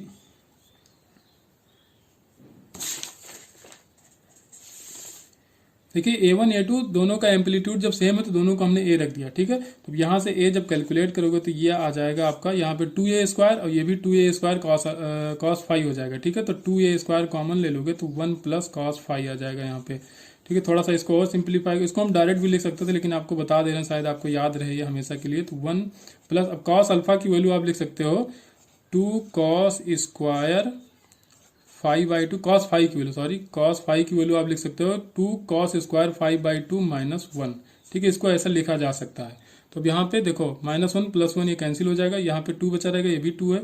तो जब ये क्या हो जाएगा 2 का 4 हो जाएगा, तो 4a² cos स्क्वायर 5/2। तो जब बाहर निकालोगे तो यहाँ पे हो जाएगा 4 का रूट क्या हो जाएगा 2 हो जाएगा, a² का a हो जाएगा, तो 2a cos स्क्वायर का cos हो जाएगा, 5/2 हो जाएगा। ठीक है, इतना निकल के आएगा आपका एम्पलीट्यूड। अब देखिए अगर इंटेंसिटी आपसे पूछा गया, यहाँ पे इंटेंसिटी तो पूछा गया था, तो इंटेंसिटी क्या हो जाएगा, intensity directly proportional to a² होती है, तो बस इसको स्क्वायर कर दो तो ये हो जाएगा 4a² cos स्क्वायर 5/2। तो जो 5/2 होगा वो तो कांस्टेंट ही होगा, तो डायरेक्टली प्रोपोर्शनल किसके हो जाएगा 4a²। क्वेश्चन नंबर 23 है, which of the following is a simple harmonic motion. Simple harmonic motion कौन सा है इसमें, देखिए wave moving through a string fixed at both and. ठीक है, कोई वेव मूव करे, कोई स्ट्रिंग फिक्स्ड है, उसका दोनों एंड फिक्स है, तो उसमें कोई वेव मूव करे तो क्या होगा, तो ये होगा सिंपल हार्मोनिक मोशन। अब देखिए बाकी 3 ऑप्शन इसमें और दिए गए हैं। Earth spinning about its own axis, तो अर्थ जो मूव करती है अपने एक्सिस के थ्रू स्पिन करती है, तो वो पीरियोडिक तो होता है लेकिन एसएचएम नहीं होता है। ठीक है, एसएचएम नहीं होता है, वो पीरियोडिक सिर्फ और सिर्फ पीरियोडिक मोशन होता है। कोई बॉल अगर बाउंसिंग कर रही, थर्ड ऑप्शन जो दिया गया बिटवीन 2 डिजिट वर्टिकल वॉल, कोई वर्टिकल वॉल है उसके बीच अगर बॉल बाउंसिंग हो रही है तो वो भी पीरियोडिक मोशन है, वो भी एसएचएम नहीं है। ठीक है, और डी ऑप्शन भी आपका है particle moving in a circle, तो ये भी यूनिफॉर्म स्पीड से मूव कर रहा है, तो ये भी पीरियोडिक हो जाएगा, लेकिन ये तो एसएचएम नहीं होगा। ठीक है, तो पहला ऑप्शन आपका सही हो जाएगा, wave moving through a string fixed at both and. ठीक है, किसी फिक्स्ड पॉइंट के टू एंड फ्रो मोशन जब होता है तो वही होता है एसएचएम मोशन, उसको कहते हैं। ये आपका जो भी होगा, जो 3 ऑप्शन और दिए गए हैं, तो ये हो जाएगा आपका पीरियोडिक तो होगा लेकिन एसएचएम नहीं होगा। क्वेश्चन नंबर 24 है, देखिए यहाँ पे 2 रेक्टेंगुलर ब्लॉक हैं, A and B 2 rectangular block है, ये ए है और ये बी है। इसकी थर्मल कंडक्टिविटी K1 और K2 है, K1/K2 का रेशियो यहाँ पे 1/3 दिया गया है। ठीक है, इसका लेंथ L है और क्रॉस सेक्शनल एरिया भी सेम है, ए और ए। तो इसको इस तरह रखा गया है कि इनका जो क्रॉस सेक्शनल एरिया आपस में कॉन्टैक्ट में रहे। तो कहा गया है कि जो ए ब्लॉक है या ए रेक्टेंगुलर ब्लॉक है, तो उसका एक एंड का टेम्परेचर 100 डिग्री सेल्सियस है, और जो बी वाला ब्लॉक है उसका दूसरे एंड का टेम्परेचर 0 डिग्री सेल्सियस है। और जिन फेस को आप कांटेक्ट में रख रहे हैं, तो उस कांटेक्ट पोजीशन या जंक्शन का आपको टेम्परेचर बताना है। तो इसको हम लोग सॉल्व करेंगे इलेक्ट्रिकल सर्किट की तरह। जैसे हम इलेक्ट्रिकल सर्किट में क्वेश्चन लगाते थे करंट इलेक्ट्रिसिटी में, तो वहां पे सीरीज में क्या सेम होता था, ठीक है, सीरीज में वहां पे करंट सेम होती थी। जो भी यहाँ पे हीट करंट हो जाएगी तो यहाँ पे हीट करंट सेम होगी। तो करंट सेम के लिए क्या करना पड़ेगा हमको, वहां पे पोटेंशियल डिफरेंस लेते थे, तो यहाँ पे टेम्परेचर डिफरेंस लेंगे। तो टेम्परेचर डिफरेंस कितना हो जाएगा, अब जो करंट यहाँ जाएगी वही करंट तो इस ब्लॉक में भी जाएगी। भाई देखो, जो करंट यहाँ से एंटर करेगी वही यहाँ निकलेगी, बस इतना आपको ध्यान रखना है। तो टेम्परेचर डिफरेंस क्या करोगे आप, 100 - T अपान आर करना है। तो आर क्या होता था, आर होता है ρL अपान ए, लेकिन यहाँ पे कंडक्टिविटी है तो रो रेजिस्टिविटी होता, तो कंडक्टिविटी का अपोजिट हो जाएगा, तो 1/K हो जाएगा। तो रो की जगह 1/K रख लो। तो अब V/R करना था, तो पोटेंशियल डिफरेंस होता था वहां पे, यहाँ पे टेम्परेचर डिफरेंस अपान आर करना है। आर की वैल्यू क्या रखोगे, L/KA। ठीक है, ये हो जाएगा। अब करंट दोनों ब्लॉक में सेम, वो दोनों की करंट को सेम कर दो। अब यहाँ पे कितना टेम्परेचर डिफरेंस हो जाएगा, T -0 करेगा, कोई मतलब नहीं, सीधे रहने दो T अपान आर। तो यहाँ पे आर करने के लिए L अपान यहाँ पे K1 रहेगा ना, इसकी कंडक्टिविटी K1 है, इसका हो जाएगा K2 into cross sectional area, दोनों का सेम ही है, बस जो कैंसिल हो रहा है उसको कैंसिल करो। L से L कैंसिल, A से A कैंसिल। ठीक है, अब यहाँ क्या बच जाएगा, 1/K1 है, यहाँ पे 1/K2, तो K1 ऊपर चला जाएगा। ठीक है, यहाँ से जब पलटोगे तो क्या हो जाएगा, K1 हो जाएगा यहाँ पे, ये हो जाएगा 100 - T इक्वल टू T, और ये हो जाएगा K2। ठीक है, K1 K2 की वैल्यू दी गई, K1/K2 की, तो K2 के नीचे ले आओ इसके, यहाँ आ जाएगा K2, इधर हो जाएगा T। अब देखो 1 ये जो भी K1 K2 है तो क्या है 1/3 दिया गया, तो इसका 1/3 करोगे, अंदर मल्टीप्लाई कराओगे तो 100 से मल्टीप्लाई करोगे, और -1/3 इंटू T, तो ये हो जाएगा -T/3, दूसरी तरफ ले जाओगे तो +T/3, तो T + T/3, तो इसकी वैल्यू क्या आ जाएगी, ये हो जाएगा 4T/3। ठीक है, ये 1/3 कैंसिल हो जाएगा, 4T = 100, तो T = 25। टेम्परेचर कितना आ जाएगा जंक्शन का, 25 डिग्री सेल्सियस। तो इस तरह क्वेश्चन लगाइए आप, बड़े आसानी से लगेंगे। और थर्मल कंडक्टिविटी भी ऐसे ही लगाइए आप। थर्मल कंडक्टिविटी जब पूछा था इक्विवेलेंट कंडक्टिविटी, तो वहां पे ये रेजिस्टेंस वाला आप यूज कर सकते हैं टेक्निक। नेक्स्ट क्वेश्चन नंबर 25, इसमें कहा गया equal molecules of 2 gases, 2 molecule हैं, इक्वल हैं, वो थर्मल इक्विलिब्रियम पे है, तो उसमें कौन सा आपके बताया गया कि प्रेशर PA है, PB है दूसरे का, और वॉल्यूम जो है पहले का VA है, दूसरे का VB है। तो अब इसमें दोनों को कंपेयर कराना है कि कौन सा ऑप्शन यहाँ पे सही होगा। तो पहले में क्या कहा गया है, PA = PB, तो यहाँ पे कुछ नहीं करना, पीवी इक्वल टू एनआरटी लगाओगे तो थर्मल इक्विलिब्रियम है तो टेम्परेचर सेम हो जाएगा। ठीक है, टेम्परेचर कांस्टेंट हो जाएगा, यहाँ पे आर तो पहले से ही कांस्टेंट होता है और सेम नंबर ऑफ मॉलिक्यूल लिए गए, इक्वल मॉलिक्यूल, तो एन भी सेम हो जाएगा। तो बस कुछ ना करते हो सीधे क्या करो, P1 B1 equal to P2 B2 कर दो, मतलब PA VA equal to PV BV। ठीक है, बस इतना करो और आप तुरंत आगे बढ़ जाओ। ठीक है, ऑप्शन यहाँ पे डी करेक्ट हो जाएगा। नेक्स्ट क्वेश्चन नंबर 26 है। यहाँ पे कोई यूनिफॉर्म मेटल रॉड है तो बार पेंडुलम की तरह वर्क कर रहा है। ठीक है, रूम टेम्परेचर कितना है, बढ़ा दिया जाएगा 10 डिग्री सेल्सियस से। कहा है कि रूम टेम्परेचर अगर इंक्रीज कर दिया जाए 10 डिग्री सेल्सियस से, और कोफिशियंट ऑफ लीनियर एक्सपेंशन जो है वो रॉड का है 2 × 10⁻⁻⁶। ठीक है, तो टाइम पीरियड कितना इंक्रीज होगा या परसेंटेज चेंज कितना आएगा। ठीक है, परसेंटेज इंक्रीज आपको बताना है टाइम पीरियड का। तो time period T equal to होता है 2π√LG। ठीक है, √L/G होता है, तो dt/t करोगे तो ये क्या हो जाएगा, √L है तो रूट क्या, L की पावर क्या 1/2 है तो पावर आगे आ जाएगी, DL/L हो जाएगा। तो परसेंटेज चेंज देखना है तो 100 से मल्टीप्लाई करा 1/2 DL/L इंटू 100 हो जाएगा। अब देखो लीनियर एक्सपेंशन का जो फार्मूला होता है तो L होता है, ये कैपिटल L होता है, या L' मान लो, कुछ भी मान लो इसको। तो L' equal to L 1 + α∆t, जो टेम्परेचर में चेंज हो रहा है वो है, ये है कोफिशिएंट ऑफ लीनियर एक्सपेंशन। अब देखो L को इनसाइड जब मल्टीप्लाई कराओगे तो यहाँ L होगा और यहाँ भी L∆T हो जाएगा। ठीक है, तो अब L' और ये वाला जो L है इसको इधर ले आओ तो ये L' - L हो जाएगा, तो उसको हम लिख देंगे ΔL जो चेंज हो रहा है। और जो वाला ये L इससे तो मल्टीप्लाई होगा तो उसको इसके नीचे लाएंगे तो ये आ जाएगा DL/L इक्वल टू αT। ठीक है, बस यहाँ पे क्या करना है, हमको DL/L की जगह αT रखना है, तो 1/2 DL/L की जगह αT रखना है। अल्फा की वैल्यू आपको क्वेश्चन में दिया गया है 2 × 10⁻⁶, 2 × 10⁻�6 दिया गया है। डेल्टा टी की वैल्यू 10 डिग्री सेल्सियस दिया गया है कि 10 डिग्री सेल्सियस चेंज कर रहा है टेम्परेचर, रूम का टेम्परेचर राइज हो रहा है, और इंटू 100 करोगे तो इसको सॉल्व करोगे तो निकल के आएगा 1 × 10⁻⁻3। देखिए 2 से 2 कैंसिल आउट हो जाएगा, 1 0 2 0 3 0 कैंसिल हो जाएंगे, तो यहाँ पे -6 है तो -3 बचेगा बस। क्वेश्चन नंबर 27 है, कह रहा है कि अगर equal mass of water and कोई लिक्विड है जिसका 2 ग्राम पर डिग्री सेल्सियस डेंसिटी है, तो अगर उसको मिक्स कर दिया जाए तो उसका मिक्सर का जो डेंसिटी होगा वो क्या होगा। तो मिक्सर की डेंसिटी निकालने के सीधे फार्मूला लगाओ, ρ इक्वल टू 2 ρ1 ρ2 ρ1 + ρ2। देखिए 2 ρ1, अब वाटर का डेंसिटी क्या होता है 1 होता है, ρ2 आपको कह दिया गया है कि 2 ग्राम पर सीसी है, अपान ρ1 + ρ2 तो ये हो जाएगा 3, तो ये 2 × 2 हो जाएगा 4, तो ये हो जाएगा 4/3 ग्राम पर सीसी।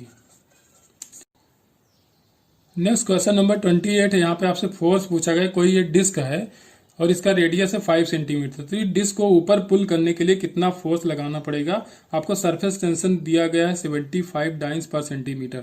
ठीक है, सरफेस टेंशन कितना है 75 डाइंस पर सेंटीमीटर दिया गया है, आपको फोर्स बताना है। ठीक है, तो फोर्स जो भी आता है तो फोर्स होता है F × L। ठीक है, ये सरफेस टेंशन होता है इंटू L, तो L कितना हो जाएगा, तो इसका जो सरकमफ्रेंस होगा वही L हो जाएगा, तो यहाँ पे लगाओगे 2πr, 2πr, r की वैल्यू 5 तो ये हो जाएगा 2πr, तो ये हो जाएगा 10π। ठीक है, सेंटीमीटर में निकाल दो, अगर सेंटीमीटर डाइन में दिया है ना तो सेंटीमीटर में डाइन निकाल दो, तो ये आएगा फोर्स जो भी आएगा तो ये हो जाएगा F कितना है 75 इंटू L की वैल्यू आ गई 2πr, r की वैल्यू 5 है तो यहाँ पे रखोगे तो ये हो जाएगा 750 पाई।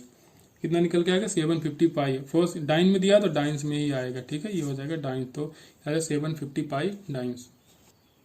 नेक्स्ट क्वेश्चन नंबर 29 दिया गया है, तो इसमें आपसे पूछा गया कि देखिए कोई वायर है तो उसे किसी वेट को लटकाया गया था। ठीक है, किसी वेट को हैंग किया गया है, तो उसमें जो भी उसके लेंथ में चेंज आ रहा था वो आ रहा था 1 सेंटीमीटर का।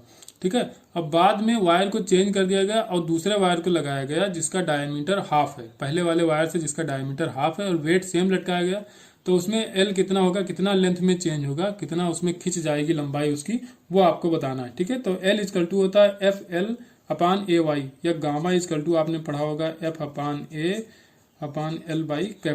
ठीक है, स्ट्रेस अपान स्ट्रेन, स्ट्रेन क्या होता है L/L होता है, स्ट्रेस होता है F/A, तो यहीं से निकल के आया है ये L इक्वल टू FL/AY। तो जो भी ये L है जो चेंज इन लेंथ है तो किसके बराबर होगी, देखिए फोर्स जो भी आपको वेट लटकाना है वो सेम ही है, दोनों का लेंथ भी सेम है। ठीक है, बस डायमीटर में चेंज किया गया है, गामा तो पहले से ही कांस्टेंट होता है। ठीक है, तो ये बचेगा जो इसका क्रॉस सेक्शनल एरिया है, जो भी वायर है जिस रस्सी से या वायर से आप लटका रहे हो उसका जो क्रॉस सेक्शनल एरिया होगा उसके इन्वर्सली प्रोपोर्शनल होगा। तो L inversely proportional to cross sectional area, और ये होता है पाई आर स्क्वायर के बराबर। मतलब जो रेडियस होगा उसका इन्वर्सली प्रोपोर्शनल होगा स्क्वायर के फॉर्म में। तो देखिए जब डायमीटर डी/2 कर रहे हो तो यहाँ डी/2 करोगे तो लेंथ कितना चेंज होगी, 4 गुना। पहले जितना चेंज हो रहा था उससे 4 गुना, ठीक है, क्योंकि आप डायमीटर हाफ करो तो डायमीटर हाफ करो तो इन्वर्सली प्रोपोर्शनल है। एल अगर इन्वर्सली प्रोपोर्शनल तो क्या हो जाएगा, 4 गुना चेंज आ जाएगा, तो सीधे हो जाएगा 4 सेंटीमीटर। अगर आप रखना चाहो तो L2/L1 = R1/R2 का स्क्वायर करोगे तब भी आएगा। लेकिन कोई मतलब नहीं, जितना शॉर्ट कर सकते हो आप कैलकुलेशन शॉर्ट करो, आंसर जल्दी से जल्दी निकालो, एक्यूरेट निकालो।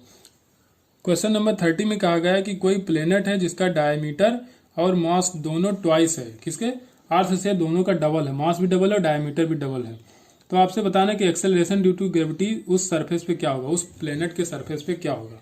देखिए तो जो GE का फार्मूला होता है GME/RE का स्क्वायर, बस सीधे रखो GP/GE इक्वल टू, देखो कैपिटल G तो कांस्टेंट है, यूनिवर्सल ग्रेविटेशन कांस्टेंट है। MP रखो यहाँ पे, तो MP क्या है, 2me के बराबर है, ठीक है, 2me के बराबर है अपान RE।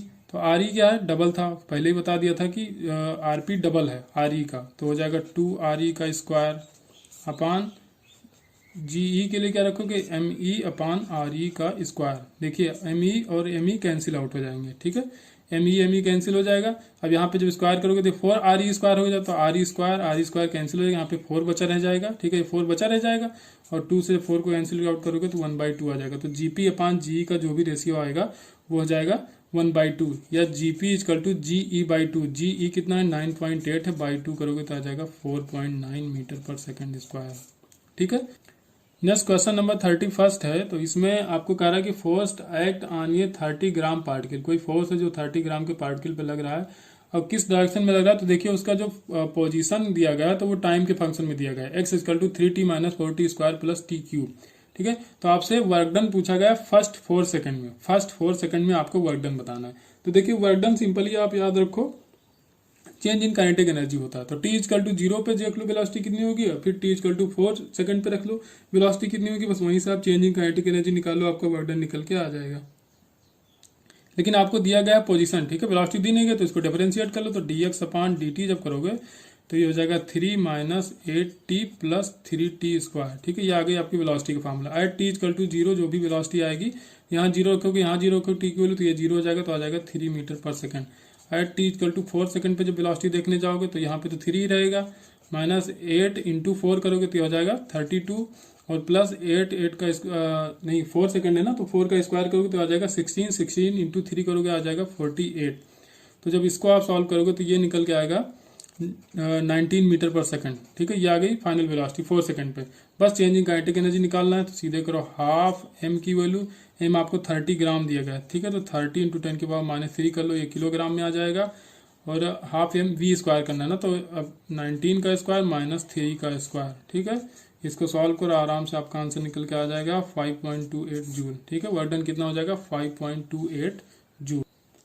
नेक्स्ट क्वेश्चन नंबर 32 है, इसमें कोई फिक्स पुली है, ठीक है, किसी सीलिंग से उसको लटकाया गया है, उसमें 2 ब्लॉक लटक रहे हैं, उस पुली से 2 ब्लॉक, एक का मास 3m है, एक का मास m है, दोनों एंड से अटैच हैं, ठीक है। The mass of the string pulley is negligible, pulley का मास और उस स्ट्रिंग का जो भी मास है वो निग्लेजिबल है, ठीक है। तो जब सिस्टम को रिलीज किया जाता है तो इसका सेंटर ऑफ मास का जो एक्सेलरेशन होगा वो आपको बताना है, ठीक है, सेंटर ऑफ मास का एक्सेलरेशन बताना है, सिर्फ एक्सेलरेशन नहीं बताना है, ठीक है। तो अगर एक्सेलरेशन निकाला जाए पहले तो आप एक्सेलरेशन निकाल लो।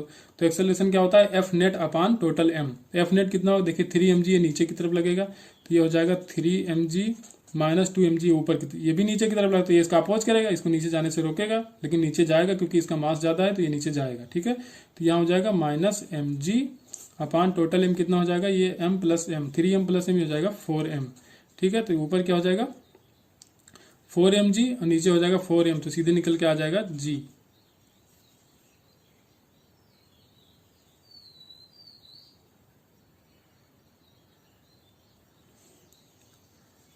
यहाँ पे देखिए a = हो जाएगा 3mg - mg अपान 4m, 3mg - mg हो जाएगा 2mg, और 2mg/4m करोगे तो आ जाएगा g/2। तो a की वैल्यू आ गई g/2, लेकिन अभी सिर्फ एक्सेलरेशन निकला है, अभी सेंटर ऑफ मास का एक्सेलरेशन नहीं निकला है।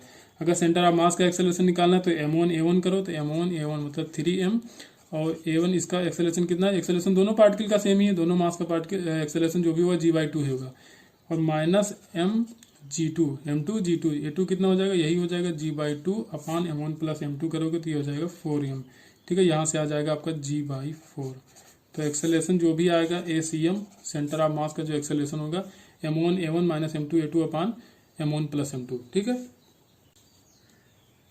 ठीक है, बस कुछ नहीं था, बस ये वेलोसिटी से ऐसे गई, इस वॉल से टकराई बॉल, फिर से वापस आ गई उसी वेलोसिटी से, बस डायरेक्शन चेंज हो जाएगा। ठीक है, तो delta P equal to M delta V final minus V initial गया, M तो M ही रहेगा, मास तो चेंज होगा नहीं, V फाइनल माइनस में होगा क्योंकि इसकी डायरेक्शन बदल गई है, और V इनिशियल तो पहले से ही पॉजिटिव था तो पॉजिटिव रहेगा, तो माइनस V, तो माइनस 2MB मॉड करोगे तो 2MB आ जाएगा। नेक्स्ट क्वेश्चन नंबर 34, देखिए इसमें 3 रिंग्स अरेंज की गई हैं। ठीक है, ये 3 रिंग्स हैं यहाँ पे, तो एक्स और वाई और वाई डैश एक्सिस पे आपको निकालना है इसका मोमेंट ऑफ इनर्शिया कितना होगा। ठीक है, तो डायमीटर के अगर अलोंग देखा जाए रिंग का जो मोमेंट ऑफ इनर्शिया होता है mr²/2।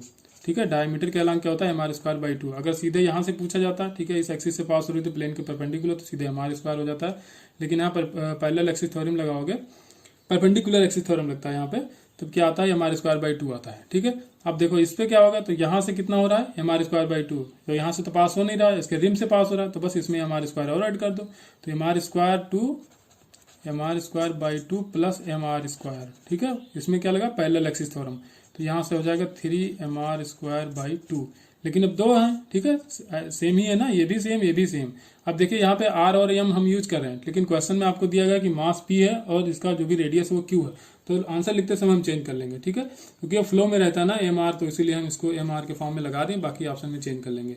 तो ये जब क्योंकि दो रिंग है सेम ही है, तो दोनों को 2 से मल्टीप्लाई करा दो, तो ये क्या हो जाएगा 2 कैंसिल आउट हो जाएगा 3mr², यहाँ पे क्या हो जाएगा mr²/2। तो टोटल जो पूरे सिस्टम का मोमेंट ऑफ इनर्शिया आएगा तो mr²/2 प्लस 3mr², मतलब 3mr² और ये आधा जोड़ दोगे तो कितना हो जाएगा 3.5mr², मतलब 7/2। ठीक है, 7/2 mr², 7/2 mr²। अब हम नहीं करेंगे, m की वैल्यू दिया है p और r की वैल्यू दिया है q, तो 7/2 pq², ऑप्शन ए करेक्ट हो जाएगा।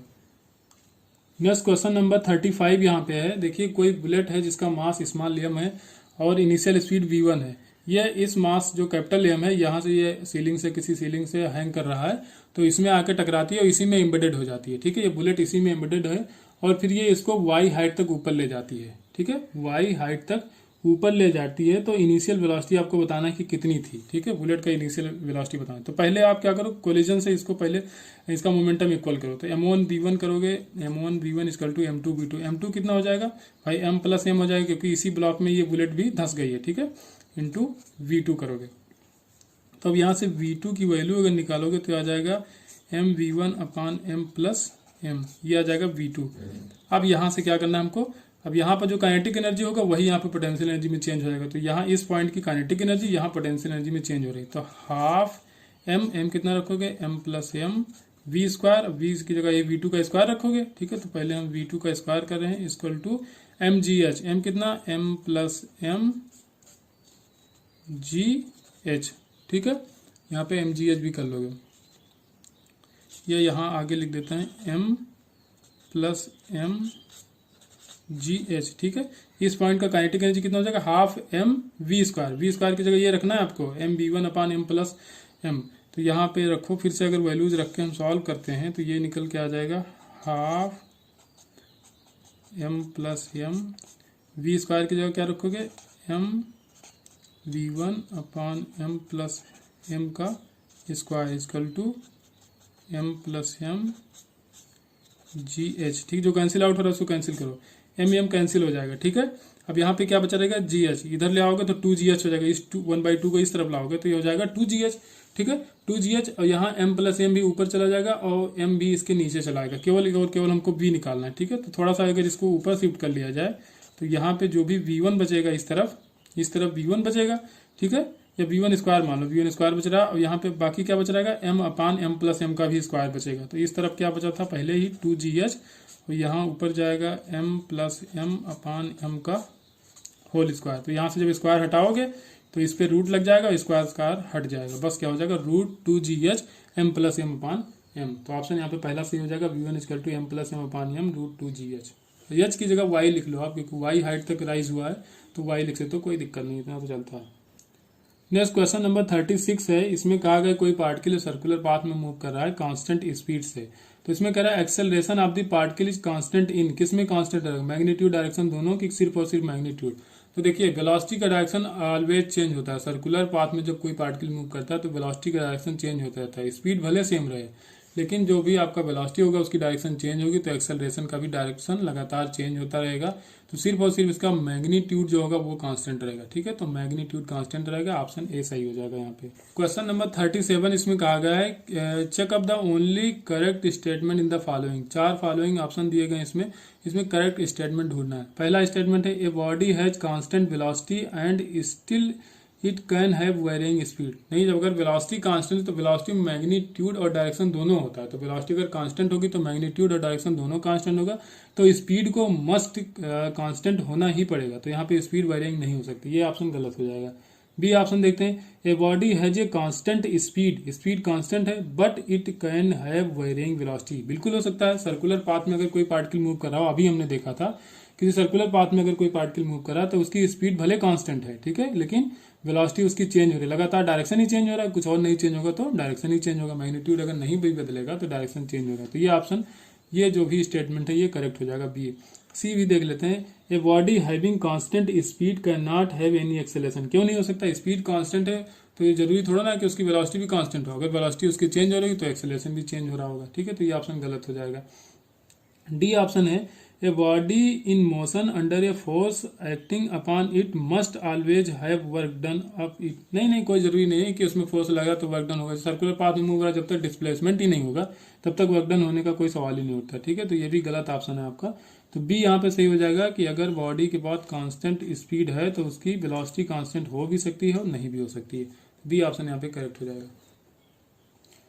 क्वेश्चन नंबर 38 है। इसमें कहा गया है कि कोई बोट है किसी सी में, तो उस पर जो लगने वाला फोर्स है वो directly proportional to V square है। जो भी उसकी वेलोसिटी अटेन हो रही है उसके वी स्क्वायर के डायरेक्टली प्रोपोर्शनल है फोर्स।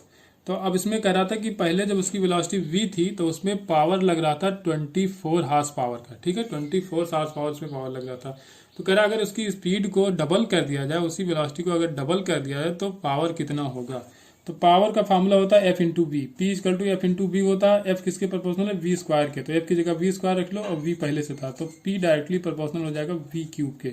बस अब सीधे रखो P two upon P one equal to V two upon V one का होल क्यूब। ठीक है, पी टू पी वन की वैल्यू रख दो, 24 हार्स पावर है, वी टू का स्पीड को डबल कर रहे हैं हम, बाई 2 करोगे, ये करोगे क्यूब, ये वी से वी कैंसिल आउट हो जाएगा, ये हो जाएगा 2 की पावर 3 हो जाएगा 8। तो 8 को जब मल्टीप्लाई कराओ 24 से आ जाएगा 192 हार्स पावर। ठीक है, ये कितना हो जाएगा 192 हार्स पावर। क्वेश्चन नंबर 39 है। देखिए कोई पाइप है, इसको आगे जाकर 2 पार्ट में डिवाइड होना है। ये डिवाइड हो रही है 2 पार्ट में। इसका क्रॉस सेक्शनल एरिया यहाँ पे कितना है 0.12 मीटर स्क्वायर है, यहाँ पे भी 0.12 मीटर स्क्वायर है, इसका है 0.18 मीटर स्क्वायर। इसकी वेलोसिटी 3 मीटर पर सेकंड है, यहाँ पे 1.5 मीटर पर सेकंड है। इसकी स्पीड आपको बतानी है, इसकी जो वेलोसिटी है इसको बताना है आपको। ठीक है, तो इसमें फार्मूला लगाओ सीधे, A V equal to A1 B1 plus A2 V2। ठीक है, ए वी, ए कितना है इसका 0.12, वी है 3 इजकल टू A1, इसका कितना है 0.12, V1 है 1.5 प्लस A2 इसका दिया गया 0.18 और V यहाँ से पूछा गया, V2 यहाँ पे पूछा गया। बस यही V निकालना है आपको, बस बाकी सारी चीज़ें ये हो जाएगा। 12 इंटू 3 करोगे 0.36 आ जाएगा, यहाँ पे आ जाएगा 0.18 प्लस 0.18 V या V2 जो भी मानना है मान लो। तो ये 0.36 है और यहाँ जब 0.18 इधर माइनस करोगे तो कितना बचेगा 0.18 ही बचेगा। इधर भी 0.18 है, यहाँ पे V भी है। 0.18 को इसके नीचे लाओगे कैंसिल आउट हो जाएगा, V इक्वल टू आ जाएगा 1 मीटर पर सेकंड। ठीक है, तो इसकी वेलोसिटी क्या आ जाएगी 1 मीटर पर सेकंड। क्वेश्चन नंबर 40 यहाँ पे दिया गया है, ये Newtonian fluid fills with the clearance between ये शाफ्ट एंड ये sleeve when a force of 800 newton is applied to the shaft parallel to the sleeve, the shaft attain a speed of 2 centimeter per second. If a force of 2.4 kilonewton is applied, instead the shaft would move with the speed of। आपको कह रहा है बाद में shaft कितनी speed से move करेगा। तो इसमें जो फोर्स का फार्मूला होता है F equal to eta A equal to V by D. ठीक है, तो अब देखिए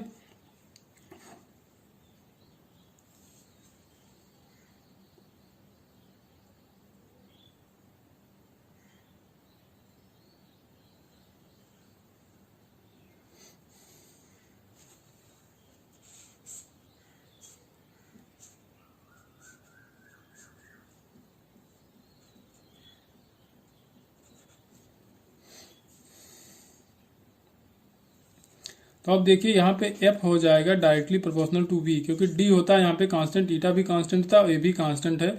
तो डी यहाँ पे होता है जो लेयर होती है उसकी थिकनेस होती है, किसी लेयर के फॉर्म में जब लिक्विड फ्लो करता है तो उसकी थिकनेस होती है, तो वो भी कांस्टेंट होगा। तो एफ डायरेक्टली प्रोपोर्शनल टू हो जाएगा वी।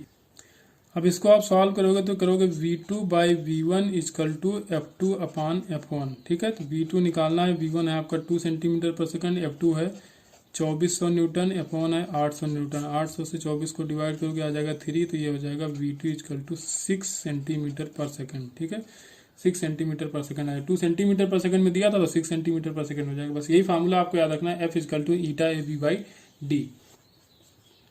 क्वेश्चन नंबर 41 है, तो इसमें इलेक्ट्रिक फील्ड का मैग्नीट्यूड पूछा गया है किसी पॉइंट पे जिसका लोकेशन आपको दिया गया, कोऑर्डिनेट दिया गया उस पॉइंट बी के 2,0,0, उसमें डाइपोल मोमेंट की वजह से बताना है आपको इलेक्ट्रिक फील्ड कितना होगा। डाइपोल मोमेंट कहाँ पे रखा है, ओरिजिन पे रखा हुआ है, और उसकी वैल्यू दी गई थी P equal to I plus √3J।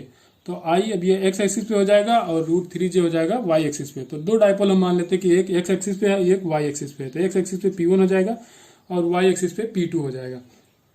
P1 की वैल्यू सीधे 1 आ जाएगी, क्योंकि इसका जो भी मल्टीप्लाई होगा तो वो 1 होगा। ठीक है, और इसका P2 का √3 हो जाएगा, तो ये √3 है। अब देखिए इस पे इलेक्ट्रिक फील्ड के दो फार्मूले होते हैं, एक तो एक्सिस पे अगर देखा जाए तो जो P1 है, तो P1 के अगर देखा तो P1 पे जो पॉइंट आपको जहां पे बताना है इलेक्ट्रिक फील्ड, तो वो P1 के एक्सिस पे होगा। तो एक्सिस पे अगर देखा जाए तो इलेक्ट्रिक फील्ड होता है आपका 2kp/r³। ठीक है, अब K क्या है कि यहाँ पे 1/4πε0 है, और P यहाँ पे डाइपोल मोमेंट है, तो ये सीधे हो जाएगा 2k, P की वैल्यू 1 है क्योंकि इलेक्ट्रिक देखिए जो भी डाइपोल आपका 1 है, तो 2k/r³, r की वैल्यू यहाँ पे 2 सेंटीमीटर हो जाएगी। यहाँ से जाओ कितना हो जाएगा 2 सेंटीमीटर, तो ये हो जाएगा 8। ये होगा इलेक्ट्रिक फील्ड इस एक्सिस पे। अब दूसरा E1 रख दो इसको, और E2 देखा जाए तो E2 देखिए, अब ये जो डाइपोल मोमेंट है इसकी डायरेक्शन वाई एक्सिस की तरफ है, लेकिन अब इसके देखा जाए तो ये वाला पॉइंट इक्वेटर पे पड़ेगा, तो ये हो जाएगा इक्वेटोरियल पॉइंट। तो इक्वेटोरियल पॉइंट जो होता है तो उस पर जो इलेक्ट्रिक फील्ड होती है, तो जो आपका डाइपोल मोमेंट का डायरेक्शन होता है उसके अपोजिट डायरेक्शन में इलेक्ट्रिक फील्ड होता है। डाइपोल मोमेंट का डायरेक्शन इस तरफ है तो इलेक्ट्रिक फील्ड इस तरफ होगा। ठीक है, तो उसका फार्मूला होता है kp/r³। तो k की वैल्यू यहाँ पे है 1/4πε0, ये तो ऐसे ही रहेगा, और P की वैल्यू दिया है √3, तो ये रखो √3/8 यहाँ भी, क्योंकि कितनी डिस्टेंस होगी यहाँ से यहाँ तक, ये हो जाएगी 2, तो 2 का क्यूब करोगे आ जाएगा 8। अब आपको रिजल्टेंट इलेक्ट्रिक फील्ड चाहिए, तो E नेट इजकल टू लिखना है आपको E1 square plus E2 square, vector quantity होती है इलेक्ट्रिक फील्ड। अब बाकी क्यों नहीं लिखा, क्योंकि 90 डिग्री पे cos 90 करोगे वो 0 हो जाएगा, उसका लिखने का कोई मतलब नहीं है। तो रूट करोगे तो यहाँ पे हो जाएगा 4k² 8 8 64, प्लस यहाँ पे करोगे तो ये हो जाएगा k² 3/8 8 64।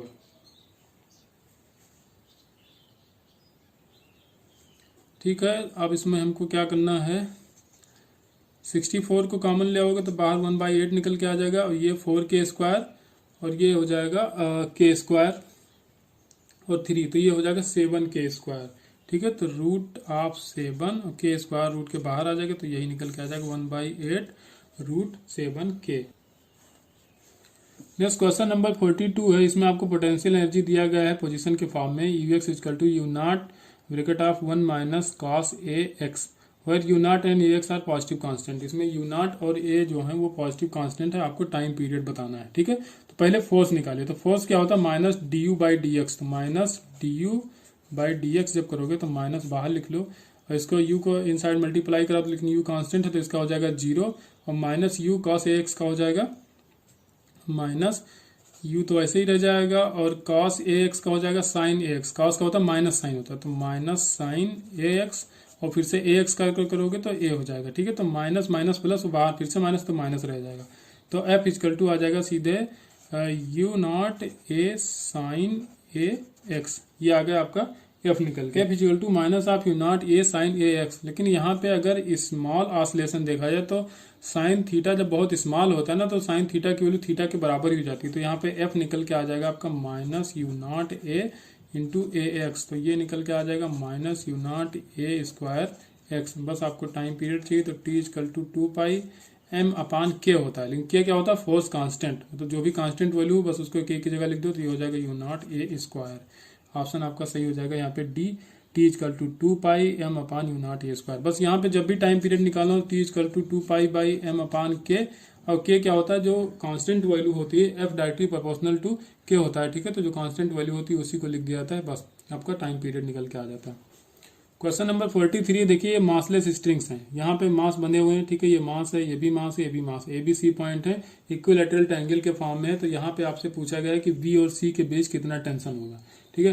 तो देखिए अब यहाँ पे टेंशन अगर निकाली जाए AB में, ठीक है, तो इसमें तो सीधे सीधे सेंट्रीपिटल फोर्स होगा, ठीक है, जो भी टेंशन होगी वो सेंट्रीपिटल होगी, सेंटर की तरफ होगी, तो ये हो जाएगा सेंट्रीपिटल।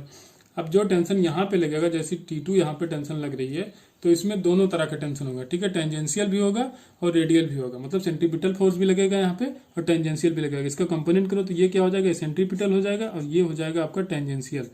T2 ये आ जाएगा टेंजेंशियल, ये हो जाएगा साइन के फॉर्म में, ये एंगल थीटा है तो ये हो जाएगा T2 cos थीटा, ये हो जाएगा आपका सेंट्रीपिटल, और T2 साइन थीटा ये हो जाएगा टेंजेंशियल। लेकिन अब यहाँ पे कहा क्या गया है, अब यहाँ पे कहा गया कि यूनिफॉर्म एंगुलर मोशन से मूव कर रहे हैं, ठीक है, इसका मोशन जो है uniform angular motion speed omega से मूव कर रहा है। तो इसलिए देखिए यूनिफॉर्म मोशन कब होगा, जब टेंजेंशियल एक्सेलरेशन जीरो होगा। जब टेंजेंशियल एक्सेलरेशन जीरो नहीं होगा तो यूनिफॉर्म हो ही नहीं सकता। तो जब टेंजेंशियल जीरो होगा इसका मतलब T2 जीरो होगा, और T2 कहाँ लग रहा है, B और C के बीच में लग रहा है, इसका मतलब यहाँ पे कोई भी टेंशन नहीं लगेगा, ये जीरो हो जाएगा। नेक्स्ट क्वेश्चन नंबर 44 है, देखिए यहाँ पे 2 ब्लॉक्स दिए गए हैं, एक 4 kg मास का है, एक 2 kg मास का है, और इसमें फोर्स लगाया जा रहा है F, ठीक है। तो इसमें पूछा रहा है कितना F लगाया जाए कि A वाला जो ब्लॉक है B के ऊपर स्लिप करना शुरू कर दे, ठीक है। तो अब लिमिटिंग फ्रिक्शन अगर इसको देखा जाए तो A वाले का, तो लिमिटिंग फ्रिक्शन होगा म्यूएस mg, म्यूएस कितना दिया है 0.2 दिया गया है, M की वैल्यू है 2 और G की वैल्यू हो जाएगी 10, तो ये 2 2 जा 4, 0.4 इंटू 10 ये हो जाएगा 4 मीटर पर सेकंड, 4 न्यूटन, ठीक है। कितना आ गया 4 न्यूटन के बराबर लिमिटिंग। अब ये हो जाएगा MA के बराबर, M की वैल्यू इसकी 2 kg है, तो यहाँ पे अगर 2 kg रखो तो 2 से 4 को कैंसिल करोगे तो A इक्वल टू आ जाएगा 2 मीटर पर सेकंड स्क्वायर। मतलब जब तक ये 2 मीटर पर सेकंड स्क्वायर से मूव करेगा तब तक वो फिक्स रहेगा, उसके बाद या उसी पे ये क्या करने का स्लिप करना शुरू कर देगा। तो बस जो भी एक्सेलरेशन आपको लाना है 2 मीटर पर सेकंड स्क्वायर के बराबर लाना, ठीक है। तो अब जो भी एक्सेलरेशन आना है 2 मीटर पर सेकंड स्क्वायर के बराबर लाना, तो A इक्वल टू हो जाएगा F/m। F कितना लग रहा है, F ही लग रहा है, F तो निकालना ही आपको।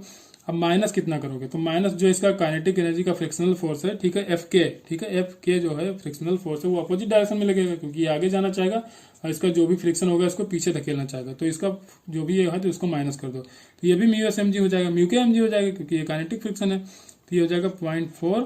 और m कितना रखोगे, तो m तो अब देखिए इस सरफेस पे तो दोनों का लोड है, इसका भी है इसका भी है, तो ये हो जाएगा सीधे 6 kg इंटू जी करोगे, म्यूएस mg, जी की वैल्यू 10 रखोगे, अपान टोटल मास हो जाएगा 6 kg का, ठीक है। तो ये हो जाएगा, इधर आ जाएगा 12 हो जाएगा, F माइनस ये 0.4 और 10 हो जाएगा 4, और 4 और 6 हो जाएगा 24, तो यहाँ से F की वैल्यू निकल के आ जाएगी 36, ठीक है।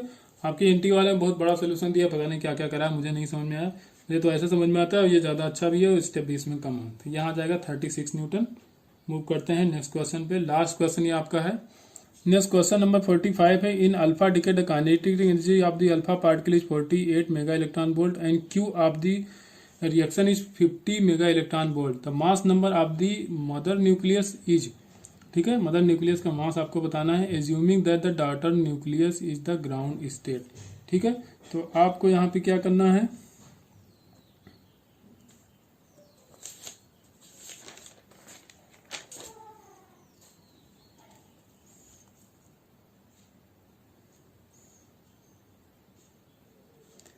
तो आप देखिए मदर न्यूक्लियस का कितना बचेगा, अल्फा जब डिके हो जाएगा तो A-4 बचेगा, ठीक है, जो भी मास बचेगा A-4 बचेगा, और अल्फा पार्टिकल का जो मास होगा M अल्फा जो हो जाएगा वो हो जाएगा 4, ठीक है, ये हो जाएगा MD मान लो, ठीक है।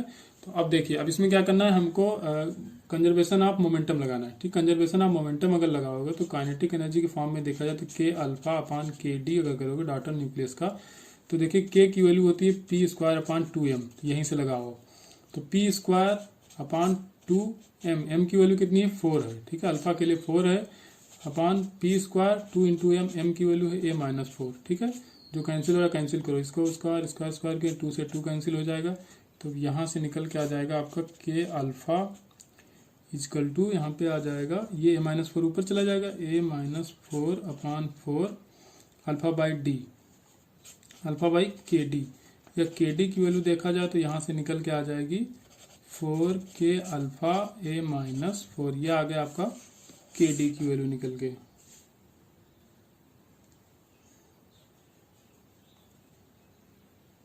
अब Q की वैल्यू कितनी होगी, Q की वैल्यू हो जाएगी आपकी KA प्लस KD। Q दिया है 50, KA दिया है 48 और KD की वैल्यू है 4K alpha upon A minus 4। ठीक है, 4K अल्फा की वैल्यू रख दो 48, सीधे सीधे रख दो 50। ठीक है, अब ये 48 यहाँ 50 से माइनस करोगे तो आ जाएगा, इधर आ जाएगा 2, इधर आ जाएगा 2, यहाँ क्या बचेगा 48 इंटू 4 अपान A माइनस 4। तो यहाँ से जब A की वैल्यू आप निकालोगे तो आ जाएगा 100। ठीक है, A की वैल्यू, या तो आप थोड़ा और सॉल्व करना चाहो इसको तो यहाँ क्या आ जाएगा 4 into 48 upon A minus 4। A minus 4 को इधर लाओगे तो यहाँ क्या हो जाएगा 2A माइनस 8, 2A माइनस 8, यहाँ 44 इंटू 4 करोगे आप। ठीक है, और फिर यहाँ क्या आ जाएगा 2A और A की वैल्यू तो भी आ जाएगा 200, 200 बाई 2 करोगे तो आ जाएगा 100। ठीक है, तो A की वैल्यू निकल के आ जाएगी 100। तो ये रहा आपका क्वेश्चन नंबर 45, तो लास्ट क्वेश्चन था ये। तो और बाकी हम लोग नेक्स्ट पेपर डिस्कस करेंगे जब आपका पेपर नंबर 19 आएगा। तो आप लोग कमेंट करके ज़रूर बताइए कि कैसा रिस्पांस है, स्पीड बढ़ाई जाए घटाई जाए, और क्या इसमें इम्प्रूव किया जा सकता है। अभी चैनल नया है मेरा, तो प्लीज़ आप लोग सपोर्ट करते रहिए और हम आपके साथ हैं, आप हमारा साथ दीजिए, हम आपका साथ देंगे और सिलेक्शन तक साथ ही रहेंगे हम लोग। चलिए मिलते हैं नेक्स्ट वीडियो में। Thank you.